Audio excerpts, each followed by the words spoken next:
যদি কোনো লোক বিয়ে করে বিদেশে যায় 6 মাস বা তার বেশি দিন থাকে, ওই বউ অসামাজিক কাজে লিপ্ত হয়, তখন সে বউ গ্রহণ করা জায়েজ কিনা?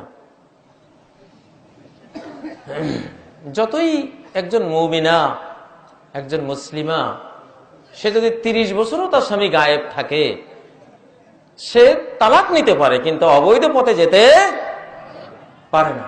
তার অধিকার আছে 4 মাস পার হলে স্বামীকে সে ওয়ারেন্ট দেবে, তুমি আসো, নতুবা আমি কিন্তু তোমার সংসার, তোমার ভাত খাবো না, সে বলতে পারে।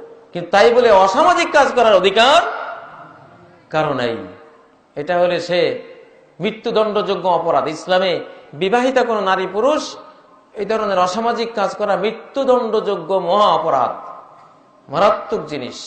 ইসলামী খেলাফত থাকলে মৃত্যুদণ্ড কার্যকর হতো, কিন্তু আলহামদুলিল্লাহ ইসলামী খেলাফত থাকলে এই পরিবেশে থাকবে না। তখন ইসলামী খেলাফত যে উন্নত একটা জীবনযাত্রার নাম, তখন কোন স্ত্রীর এই অধিকার কেউ নষ্ট করবে না। ফলে ওই জাতীয় বিচারও হওয়ার দরকার হয় না।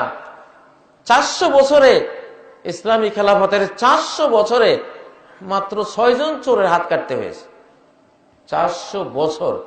বাংলাদেশে হাত কাটার বিধান আসলে একদিনেই কত লক্ষ হাত যে যাবে আল্লাহ মালুম।